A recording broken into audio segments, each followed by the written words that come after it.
Pour ne rien manquer, abonnez-vous maintenant. Poulain sans réserve, midi 13h, Alexis Poulain. Et bienvenue dans Poulain sans réserve. On va parler tout de suite de la situation en Afrique, de l'avenir aussi, de l'influence française en Afrique avec Michel Galli. Bonjour, vous êtes politologue, spécialiste de l'Afrique subsaharienne. Vous connaissez donc bien ces régions. Qu'est-ce qu'il faut penser de ces coups d'État, Niger, Gabon, mais aussi Mali, la fin de l'opération Barkhane qui finit un peu en eau de boudin. Qu'est-ce qui se passe actuellement en Afrique? Comment vous voyez ces coups d'État à répétition? Alors en apparence, comme vous avez dit, il y a une épidémie de coups d'État alors dans l'ordre Centrafrique, Mali, Guinée, Burkina, Niger et puis Gabon. Alors il faut dire tout de suite que le cas du Gabon est complètement différent, ne serait-ce que parce qu'il est en Afrique centrale et il n'y a pas par exemple de djihadistes combattants, le contexte sécuritaire est complètement différent. Par contre, il y a une dynastie, Bongo, Oumar et Ali, donc père et fils, depuis 55 ans. Et ça, par contre, c'est pas spécifique au Gabon. On peut citer un certain nombre de dynasties dans d'autres pays. Kabila, même s'ils sont plus au pouvoir en RDC. Et Yadema, même s'ils ont changé de nom au Togo, etc., etc. Et ces dynasties, elles ont été installées, aidées, accompagnées, en fait, par la politique française de France-Afrique depuis des années, non? Absolument. Par exemple, au décès d'Oumar Bongo, le père, il aurait pu y avoir une ouverture, vous voyez, une succession ouverte. Au contraire, on a pesé de tout notre poids pour que Ali Bongo succède à son père. Et en 2016, la dernière élection, où Ali Bongo était certainement minoritaire devant Champing, l'ancien président de la Commission de l'Union africaine, il y a eu non seulement des élections truquées, mais un vrai carnage. C'est-à-dire les forces de sécurité d'Ali Bongo, les milices, même la garde et l'armée ont attaqué le QG, le quartier général de l'opposition. Il y avait que des militants main nue et ont tué des dizaines de personnes. Donc tout ça a été cautionné par la France, qui autrefois est intervenue militairement pour garantir le pouvoir des Bongos. Oui, on voit bien la géométrie variable en fonction de qui est au pouvoir et comment. Le double standard, comme double dit standard justement aussi. Emmanuel Macron. C'est pas le en même temps. Là, ce qui est différent aussi, c'est qu'au Gabon, contrairement au Niger, des élections venaient d'avoir lieu.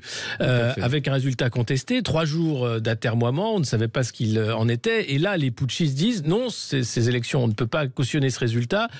Donc, on prend le pouvoir et on met en stand-by les différentes autorités, alors qu'au Niger, le président Bazoum avait été élu depuis déjà plusieurs mois, donc c'est deux situations totalement différentes. Mais dans les deux cas, dans les deux pays, est-ce que derrière les putschistes, il y a quand même le soutien de la population? Est-ce que c'est des coups d'État populaires ou est-ce que c'est un clan contre un autre? Alors c'est une bonne question et vous avez raison de comparer les deux pays, puisqu'au Niger, Mohamed Bazoum a été élu à 55% il y a 2 ans, tandis que Ali Bongo a été certainement perdant, alors qu'il s'est proclamé dans la nuit, enfin la commission électorale c'est la même chose, à 65%. Alors on a vu, vous voyez, dans le cas du Niger, ce que les Africains appellent en plaisantant un coup d'État pour convenance personnelle. Parce que le putschiste, le général Tchani, chef de la garde républicaine, alors c'est la depuis des années, c'était historique. Tout à fait, allait être en quelque sorte viré, démis par le président Bazoum. Mais donc, c'était pas joué au début, vous voyez, il a rallié l'armée, et puis la classe politique et une partie de la population, notamment sur une base anticoloniale, si on peut dire, ou panafricaniste. Mais tandis que dans le cas du Gabon, c'est complètement différent.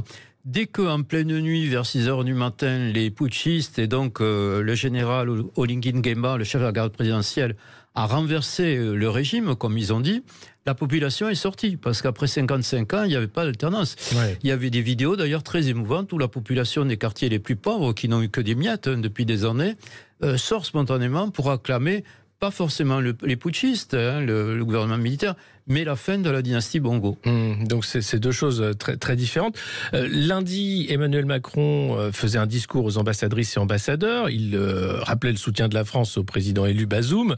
Il condamnait les différents putschs. Est-ce qu'il a pris la parole depuis sur ce qu'il s'est passé au Gabon ? Mais non, pas du tout. C'est ce qu'on disait là, vraiment. Alors, les Africains qui sont très à l'affût, on pourra en reparler, notamment via les réseaux sociaux, ils voient bien le 2 poids, 2 mesures. Parce qu'au fond, Il n'y a pas de sentiment anti-français, en tout cas pour le moment au Gabon. Et par contre, il y a des entreprises françaises énormes, Eramet, Total Gabon, etc. Donc le pétrole, l'uranium, le manganèse, le bois, c'est extrêmement important. Pas au point de vue militaire, mais au point de vue économique. Et alors, par rapport à ça, ou contrairement à ça, donc, le président Macron a eu une diatribe, d'ailleurs passablement énervée, contre les putschistes. Et en ce moment, il y a une épreuve de force qui est quand même assez terrible. Donc, on refuse ce que le gouvernement militaire du Niger a demandé, c'est-à-dire le retrait des forces françaises. Il y a quand même 1500 hommes. Et même l'ambassadeur de France qui est déclaré persona non grata. Donc, le gouvernement du Niger a donné l'ordre... hier à la police de l'arrêter, et s'il y a une épreuve de force, que va-t-on faire? Tirer sur la population du Niger, c'est quand même très difficile. Tandis que dans le cas du Gabon, très prudemment, la base militaire, environ 350 hommes, la base militaire française, est demeurée silencieuse et inactive. Et il y a eu un communiqué assez habile, cette fois-ci du Quai d'Orsay, qui disait qu'ils attendaient le résultat des élections. Ce qui veut dire implicitement que les résultats donnés étaient complètement faux, voire qu'il faudrait les recommencer. Mais du coup, est-ce qu'il y a là aussi finalement quelque chose où la France, ou même Emmanuel Macron ne peut rien, c'est-à-dire le sentiment anti-français? Est-ce que la France n'est pas victime finalement de son histoire coloniale dans un pays comme le Niger, et que quoi qu'on dise, quoi qu'on fasse, le sentiment anti-français prendra le dessus, même si une partie de Barkhane aurait pu être un succès en termes de sécurisation, de lutte contre les djihadistes? Est-ce qu'il n'y a pas là finalement quelque chose d'irrémédiable, parce que l'histoire fait que la France est vue comme l'ennemi, ou du moins la puissance coloniale? C'est ce qu'il semble en apparence, effectivement. On dirait qu'on paie l'addition pour des dizaines d'années de soutien à des pouvoirs au fond non démocratiques, que ce soit des dictatures, comme on a dit, des démocratures, ou des pouvoirs en place, voire des dynasties, se maintiennent au pouvoir. Alors, ce qu'on appelle la France-Afrique, parce qu'il y a aussi des intérêts français, des intérêts à la fois industriels, mais aussi des intérêts personnels. Par exemple, quand le père Bongo, si vous me passez l'expression, résidait à Paris, il connaissait bien toute la classe politique. Il y a bon nombre d'hommes politiques, ou de femmes d'ailleurs, qui allaient passer à la caisse à l'hôtel Meurice. Enfin, il y a de la corruption. Vous disiez qu'à ce moment-là, il y avait des financements de partis par les c'est ce qu'il y a de pervers. La France-Afrique, il y a un retour. Il y a un retour sur investissement, si on peut dire. Et donc, la classe politique française est aussi corrompue. Et alors, par contre, ce sentiment qui est souvent plus anticolonial qu'anti-français, les Français sont rarement attaqués en tant que tels, en ce moment, il est, chacun le sait, activé, manipulé, par exemple, par les officines qui est liée à Wagner, à Evgeny Prigogine, qui avait des séries de trolls à profil africain ou russe. D'ailleurs, il rémunère un certain nombre de panafricains très connus, c'est de notoriété publique, mais il y a aussi des militants sincères, soit locaux, africains, soit de la diaspora en France. Mais justement, la perte de vitesse de l'influence française, elle est provoquée, ou est-ce que c'est un effet d'aubaine et on voit que ce soit les Américains, les Russes, les Chinois en profitent et vont utiliser cette perte de vitesse pour placer justement différents pions ou différents responsables dans les pays africains? Oui, absolument. Il y a en fond cette théorie des aires d'influence qui est assez vraie, y compris chasse réservée, précarée, dans lequel entraient les Américains, voyez. Alors que, par exemple, au Niger, les Américains ont une base à prix d'or ou de dollars, si je peux dire, au nord du Niger et dans la capitale. Une base de drones, extrêmement stratégique. Tout à fait, qu'ils n'ont aucune envie de retirer. Ça leur coûte d'ailleurs très cher. Et donc, ils ménagent l'agent militaire, le gouvernement du président général Tchiani, et ils apparaissent en retrait, voire en embuscade par rapport à l'influence française. Et c'est le cas au point de vue économique des Chinois qui sont en train de conquérir des marchés au Gabon, mais qui n'ont aucune influence militaire ou politique. Et quant à la Russie, c'est sûr qu'en période de guerre d'Ukraine, elle a trouvé, à moindre coût, une sorte de second front. Parce qu'avec des miliciens, voire peut-être maintenant, on peut en parler, l'armée russe, il gêne beaucoup aux entournures les intérêts français, donc occidentaux. Mais justement, est-ce que la mort de Oudkine et de Prigogine, les deux têtes pensantes et dirigeantes de Wagner, ça va changer la politique russe? Est-ce qu'il y a des changements locaux qui vont se faire, ou est-ce que c'est l'armée russe qui va reprendre et utiliser Wagner de toute façon, de la même façon en Afrique? Moi, je parierais pour la dernière solution. Très récemment, il y a eu une visite, non pas de responsables de Wagner ou de ceux qui vont les remplacer, d'autres compagnies de sécurité, mais d'un très haut gradé de l'armée russe qui est allé voir le gouvernement local. Et donc, il y a eu des arrestations au sein de Wagner par l'armée russe, par exemple en Syrie. En Centrafrique, il y a des centaines de miliciens de Wagner qui ont été rapatriés à Moscou. Donc, il y a une réorganisation dont on ne voit pas tous les contours, peut-être en certains pays, puisqu'ils sont rétribués sur les matières premières comme l'or, etc., notamment en Centrafrique. Ils peuvent s'autonomiser, devenir des sortes de soldats perdus, un peu comme à la Bob Denard, vous voyez, comme les Afro du Katanga à l'époque.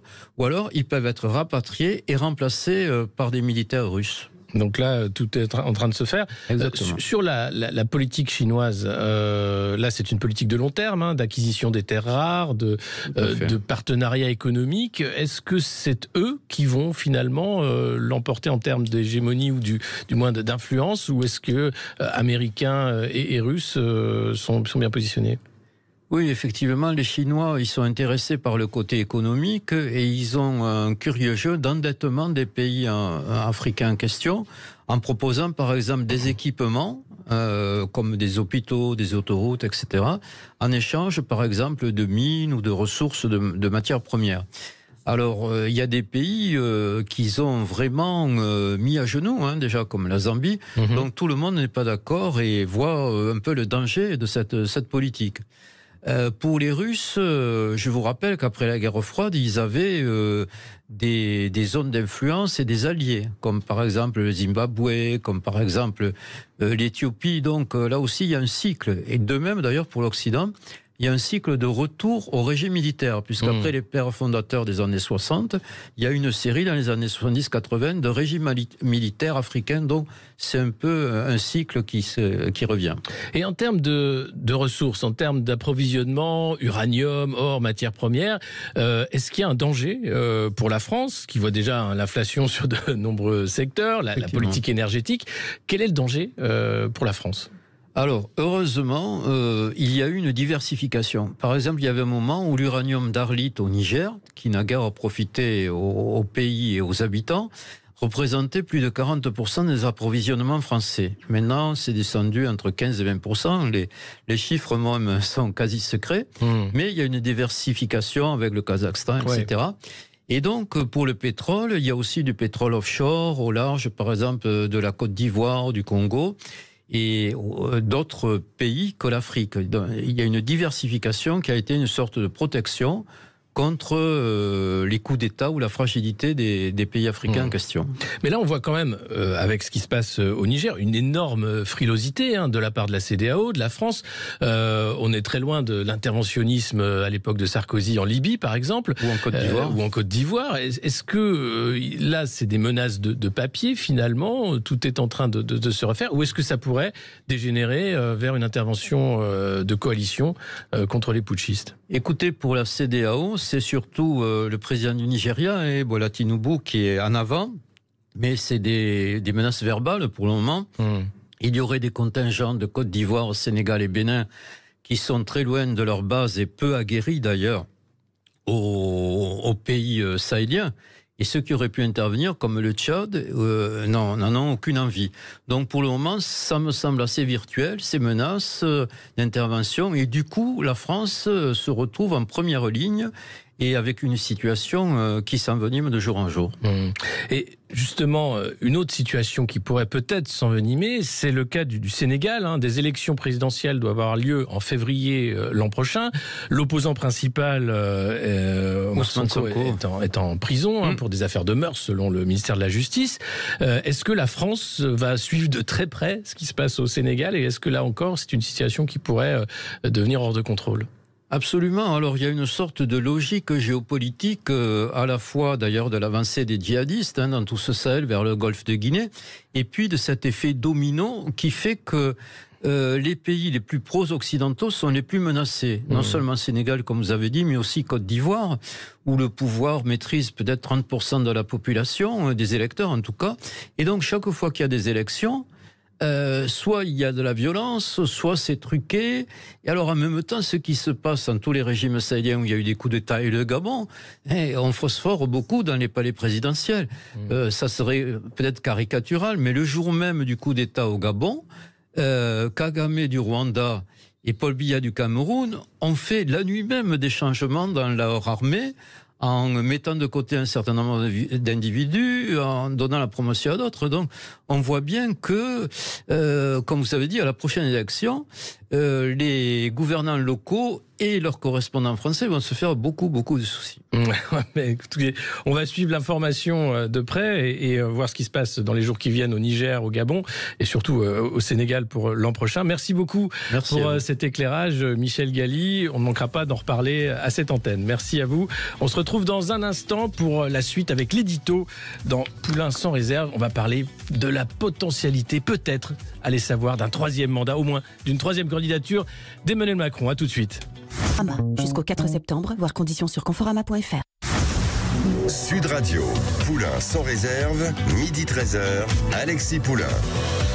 Alors là, on apprend, figurez-vous, lors de ce raout, ce dîner, enfin ce rendez-vous qui a duré 12 heures avec les chefs de parti, qu'Emmanuel Macron juge que limiter les mandats à la présidentielle serait une funeste connerie. Il a fallu 12 heures de blabla, ce sont les mots du président, funeste connerie, 12 heures pour en arriver à ressortir la petite musique de la réforme institutionnelle avec l'idée de dynamiter, bien sûr, la limitation des mandats. Et c'est vrai, Emmanuel Macron, pour certains de ses aficionados, c'est le meilleur président que la France n'ait jamais connu. Alors pourquoi changer de président quand celui-ci est si bon?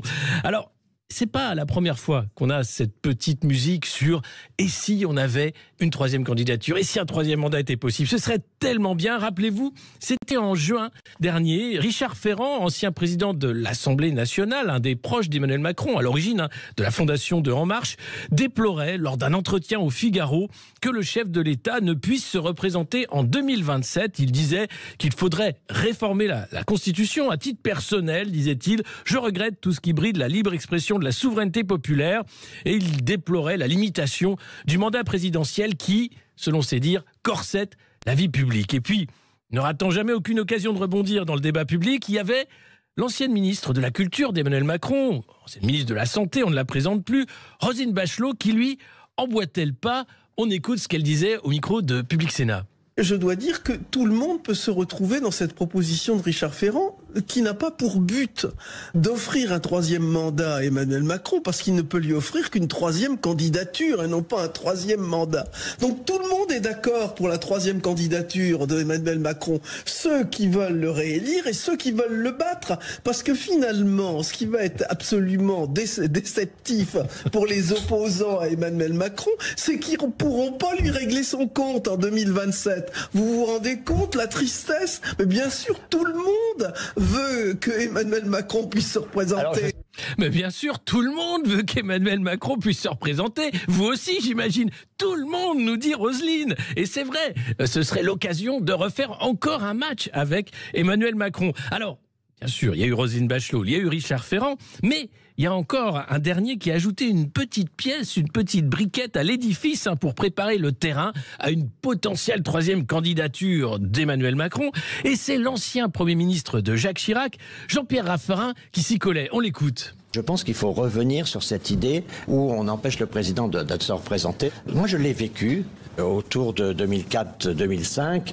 Jacques Chirac, peu crédible comme candidat à nouveau, tout le monde pensait qu'il arrêterait, et à ce moment-là, l'émergence de Sarkozy. Et c'est à ce moment-là, c'est, comme disent les Anglais, c'est le coming man qui attire un peu de tous les regards. Et donc là, il va y en avoir plusieurs, et tout ça fragilise le président.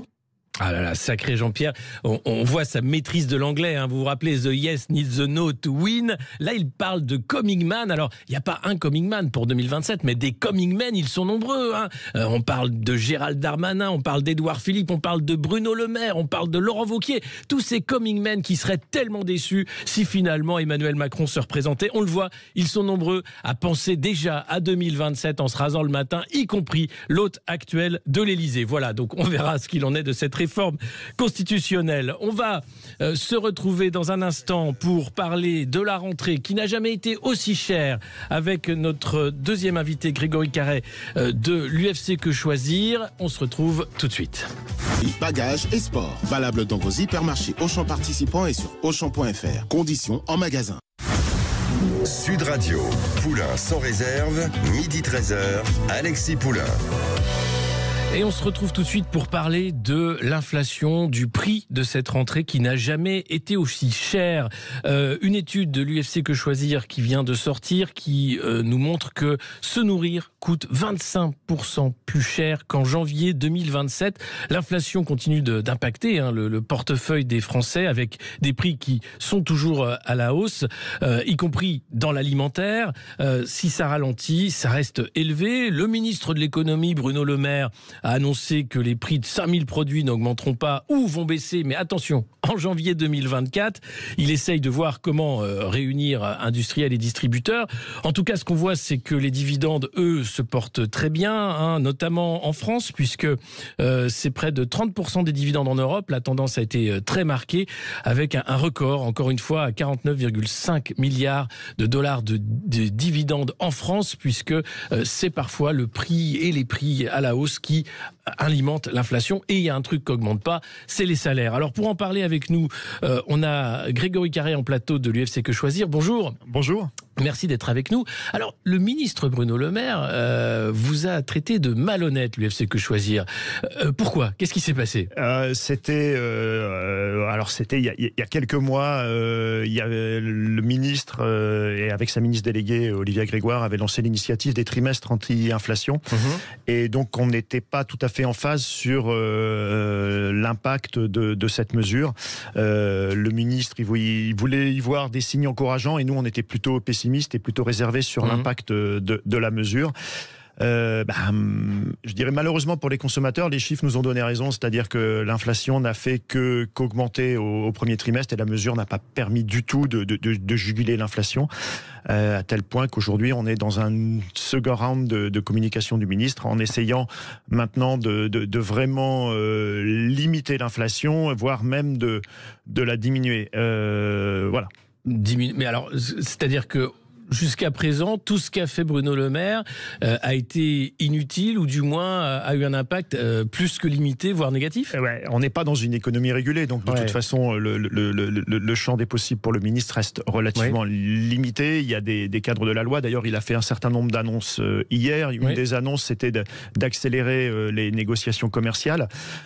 Déjà, il faut légiférer pour que ça se passe. Et l'ordre de la portée de cette mesure, ce serait quasiment de gagner un mois par rapport au calendrier actuel, c'est-à-dire que ce serait pour espérer ressentir des effets à partir de, accrochez-vous, janvier prochain. Oui, c'est donc ce qu'il voilà. a dit. Donc là, on voit que le ministre a assez peu de cordes à son arc. En revanche, il est vrai que la situation est extrêmement sensible pour les consommateurs. Vous l'avez dit, des prix qui depuis janvier 2022 ont progressé dans l'alimentaire de 25%, c'est inédit. Et ça a des conséquences, ça n'a pas que des conséquences dans le portefeuille, ça a des conséquences dans la consommation. Il y a une déconsommation dans l'alimentaire, donc les gens se privent d'alimentation. Ça touche pas tout le monde de la même façon, hein. C'est bien sûr les ménages les plus modestes qui, eux, vont consentir les efforts les plus violents. En plus, ils n'ont pas d'arbitrage, c'est-à-dire que généralement, ils achètent plutôt des produits d'entrée de gamme, donc ils peuvent pas baisser en gamme. Et en plus, ils n'ont pas d'épargne, donc ils peuvent pas non plus aller piocher dans l'épargne pour maintenir le niveau de consommation alimentaire. Et ils vont même aller piocher dans d'autres postes budgétaires, c'est-à-dire que c'est finalement toute l'économie qui peut être mise à bas par une inflation sans précédent. Et c'est plein d'autres secteurs qui sont en train d'en pâtir. On parlait aujourd'hui, par exemple, de la faillite du groupe français textile de Naf-Naf. C'est pas lié forcément à l'augmentation des prix alimentaires, mais c'est un tout. Voilà. Donc aujourd'hui, effectivement, on est vraiment dans une rentrée qui est pas tout à fait positive pour les consommateurs. Mais est-ce que les acteurs économiques n'ont pas profité de l'effet d'aubaine de l'inflation ? Je parlais des dividendes qui n'ont jamais été aussi hauts. Est-ce que les distributeurs n'ont pas un peu tiré sur la corde et se rendent compte que finalement la déconsommation, ça va être une balle tirée dans le pied parce que les gens n'arrivent plus à acheter des produits devenus vraiment trop chers ? Ça, en termes de conséquences, on est tout à fait en face. Je pense qu'effectivement, ils vont s'en mordre les doigts à moyen terme. terme, mais généralement, bon, les acteurs économiques raisonnent à court terme. Pour répondre à votre première question, de toute façon, et on avait déjà eu ce débat-là quand on n'avait pas d'inflation, mais quand on avait des revenus agricoles qui s'effondraient, on voyait qu'il y avait pas d'impact sur les prix en rayon. Là, c'est l'inverse. On a eu un certain décollage des prix des denrées agricoles et on a vu des prix en rayon qui ont plus que répercuté cette hausse. Donc, il est fort évident que dans les étages intermédiaires, il y en a qui en ont profité pour constituer des marges sans précédent. Alors, ils nous mettent souvent en avant la crise Covid, mais la crise Covid, elle n'a pas été pour tout le monde. Les magasins qui étaient fermés pendant le Covid, ce n'étaient pas les magasins alimentaires. Les magasins alimentaires continuaient d'avoir une activité. Alors, fort heureusement, parce qu'on avait besoin de se nourrir, mais ça n'a pas été une situation qui était... Après, ça a été l'excuse de la guerre en Ukraine, du prix des matières premières, des céréales, etc. Des céréales, alors de l'énergie, ça c'est vrai, parce que en fait, l'industrie agroalimentaire a énormément besoin d'énergie. On mange quasiment du pétrole, on a l'impression. Mais bon, donc effectivement, en plus, il y a beaucoup de PME. Et les PME, probablement, s'approvisionnent relativement mal en termes d'énergie. C'est-à-dire qu'elles ne sécurisent pas suffisamment leurs contrats. Elles ont signé des contrats qui ont pu, elles, surreprésenter la hausse des cours de l'énergie. Et elles se retrouvent effectivement avec des factures qui augmentent. Mais malgré tout, tous les rayons alimentaires ont connu une très forte inflation, y compris ceux qui n'étaient pas forcément assujettis sur le cours du blé, des céréales, ou qui n'avaient pas besoin de tant d'énergie. Alors vous êtes nombreux à nous appeler au standard pour nous parler de cette rentrée qui coûte très cher. On va prendre tout de suite Christophe de l'Essonne. Oui, allô ? Bonjour, oui, bonjour Christophe. Oui, bonjour. Écoutez, je vous appelle parce que j'entends parler beaucoup d'inflation depuis très longtemps. Je voudrais savoir exactement ce qui est pris, quels produits sont pris en compte dans le calcul de l'inflation. Parce qu'en fait, moi j'ai ma facture de gaz qui a doublé au 1er août, c'est passé de 110 € à 200 € de mensualité de gaz. L'essence augmente, l'alimentaire on annonce 17%, la taxe foncière augmente énormément et on nous dit qu'il n'y a que 6% en France d'inflation. Qu'est-ce qui fait baisser en fait ce taux ? Alors, qu'est-ce qui fait baisser ? Qu'est-ce qui n'augmente pas finalement ? Alors, votre question est très intéressante. Ça me rappelle quand on parlait du Covid, où on a tous progressé sur calculer un taux de malade, des choses comme ça. On va tous progresser dans le calcul de l'inflation. Et je pense que les professionnels aussi ont besoin de progresser. Alors, qu'est-ce que l'inflation ? L'inflation, telle que l'INSEE la communique, c'est une inflation qui est calculée sur 12 mois. Donc aujourd'hui, on est en train de calculer l'inflation, l'augmentation des prix entre août 2023 et on compare à août 2022. Vous voyez la subtilité pour les prix alimentaires. Les prix alimentaires, on compare aujourd'hui les prix alimentaires par rapport à ce qu'ils étaient il y a 12 mois, mais il y a 12 mois, ils avaient déjà augmenté de 10 points par rapport aux 5 mois qui précédaient. Donc c'est pour ça que vous allez entendre des chiffres différents. Maintenant, qu'est-ce que l'INSEE met dans sa mesure de l'inflation ? En fait, il est censé prendre en compte l'ensemble de ce que vous dépensez un ménage moyen dans une année. Donc vous allez acheter de l'alimentaire, mais pas seulement. Vous allez avoir des dépenses pour le logement. Vous allez avoir des dépenses de loyer. Vous allez aussi avoir des dépenses de santé, des dépenses de transport, y compris l'achat du véhicule. Alors on n'achète pas un véhicule tous les ans. Donc ils vont diviser par l'année, la moyenne d'amortissement. Il y a quand même une subtilité au niveau de l'INSEE. C'est que l'INSEE donne un poids beaucoup plus important à 2 postes qui sont des postes pour lesquels on dépense assez peu. Pour les gens qui sont propriétaires d'un logement, vous ne payez pas de loyer. Eh bien, l'INSEE va quand même faire comme si vous deviez payer un loyer. Et du coup, ça va impacter dans le calcul de l'indice. Sauf que les loyers, fort heureusement, sont assez peu inflationnistes. Même, il va aussi mettre les dépenses que vous avez en termes de santé que vous ne payez pas parce que c'est payé par l'assurance maladie. De nouveau, ça permet de relativement baisser le chiffre de l'inflation. C'est pour ça d'ailleurs que, au niveau de l'Europe, l'INSEE doit communiquer ses chiffres de l'inflation et l'Europe lui a dit non, moi je veux pas que vous calculiez comme ça. Vous allez me calculer ce qu'on appelle un indice harmonisé comme tous vos camarades européens. Et d'ailleurs, on parle de querelle de chiffres, mais le chiffre de l'inflation harmonisée au niveau de l'INSEE est plus d'1% supérieur au chiffre qu'elle communique auprès du grand public. Voilà. Donc en réalité, quand le ministre se félicite que la France n'a pas des taux d'inflation comme nos voisins européens, c'est là encore... il faudrait regarder l'indice de prix harmonisé et après on va prendre en compte l'ensemble des dépenses des consommateurs, y compris les assurances, des choses comme ça. Et donc c'est vrai qu'on est peut-être plus sensible à ce qu'on dépense toutes les semaines, comme les carburants, comme l'alimentaire, qui... En moyenne, pour un ménage modeste, ça va représenter quand même 30% des dépenses. Pour un ménage aisé, ça va être plutôt 20%. Voilà. Donc c'est vrai que d'ailleurs, on est tous inégaux face à l'inflation. Un ménage modeste, lui, le ressent beaucoup plus violemment, parce que ça, c'est un poste qui varie très très fortement au cours du temps. C'est les dépenses contraintes. Enfin, on parlait du logement. La rentrée, l'Humanité, le journal L'Humanité faisait sa couverture sur ces étudiants qui sont obligés de refuser parfois des études parce qu'ils ne peuvent pas se loger. Ouais.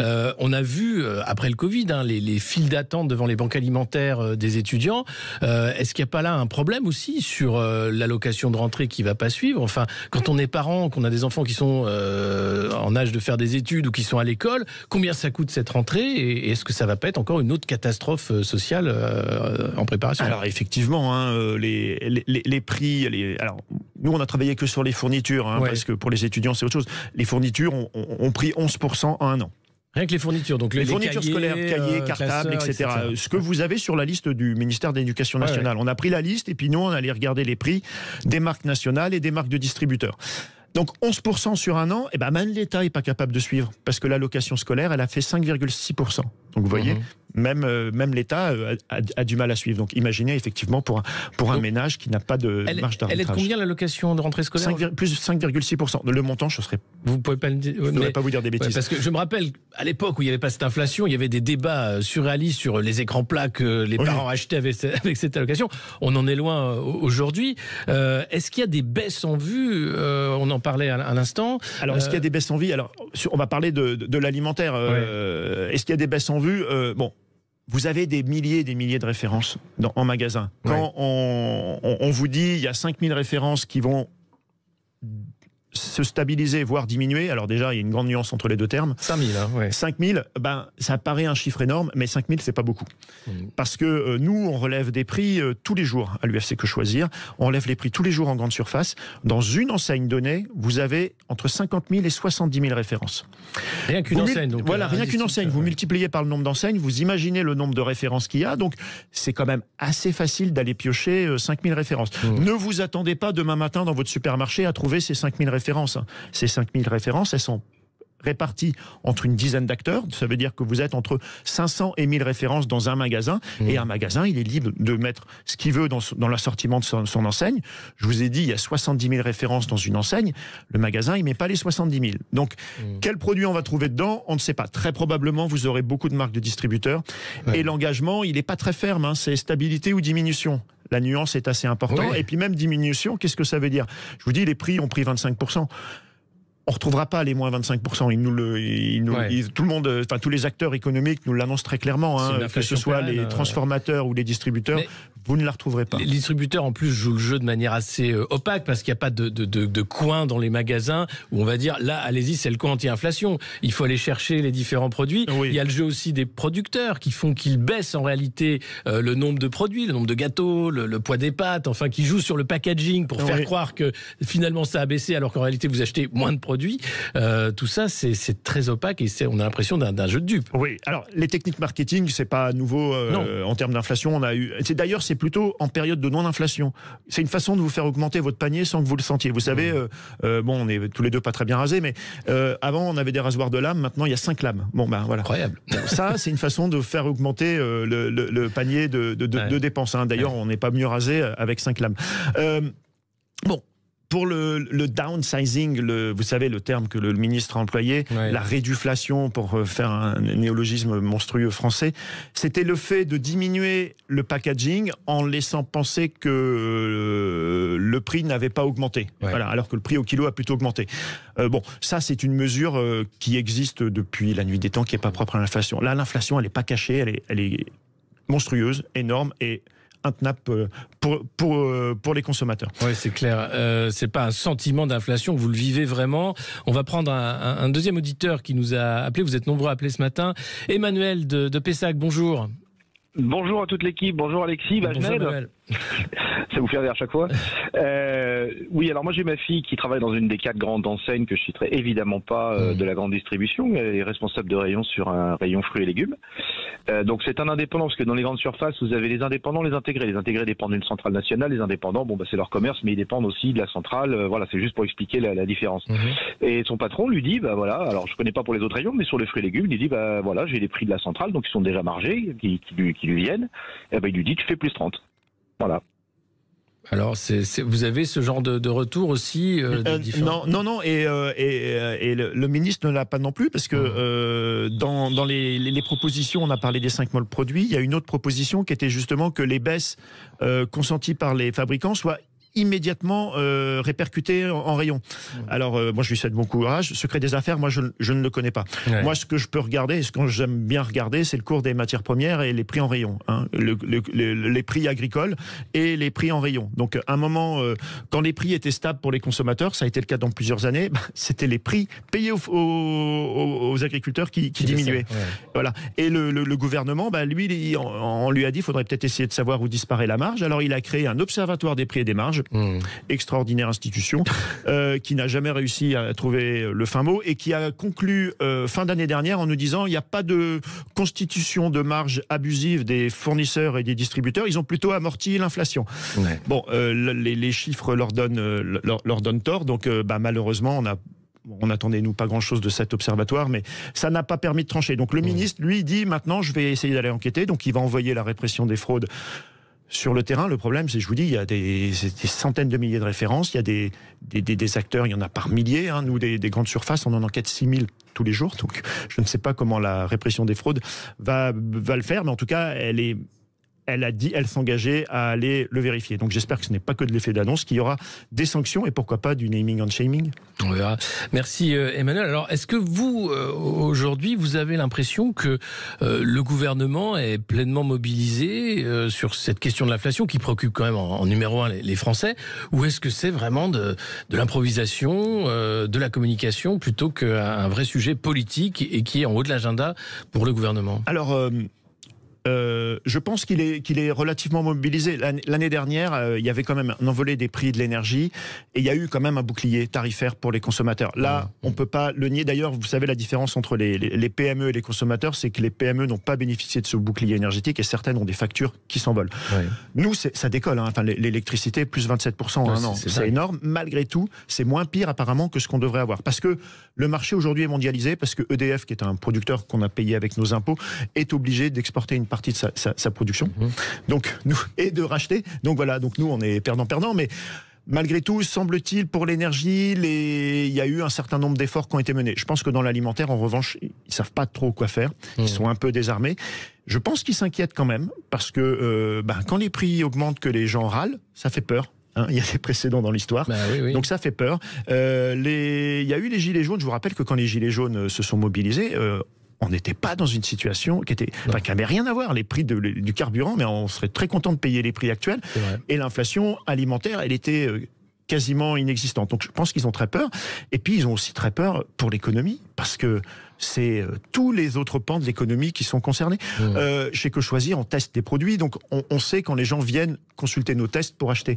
On voit bien qu'il y a une baisse de trafic sur des biens d'équipement. Donc ça veut dire qu'il y a beaucoup de consommateurs qui se serrent la ceinture, qui sont en train de reporter à plus tard des achats.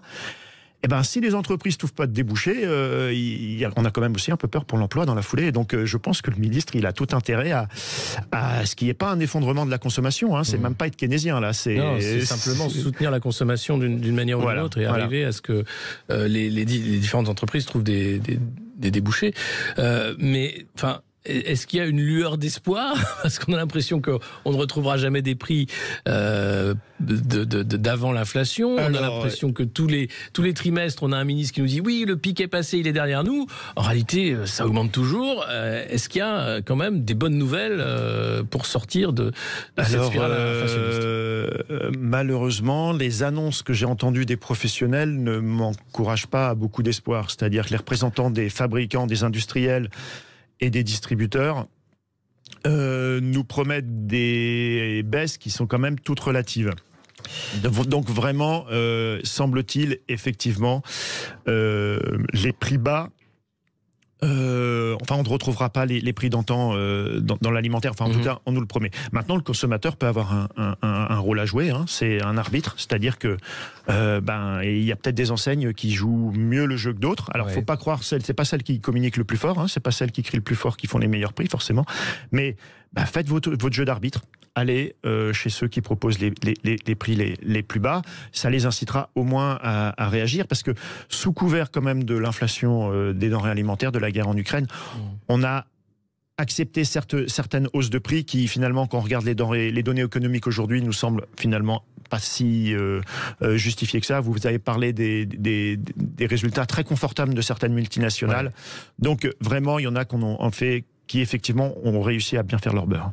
Merci beaucoup Grégory Carré de l'UFC Que Choisir. On a fait un point sur l'inflation, donc il reste le boycott et sinon d'autres solutions. Le ministre, on verra ce qu'il pourra faire. Merci à tous d'avoir suivi cette première de Poulain sans réserve. On se retrouve la semaine prochaine et toutes les semaines le vendredi de 12h à 13h.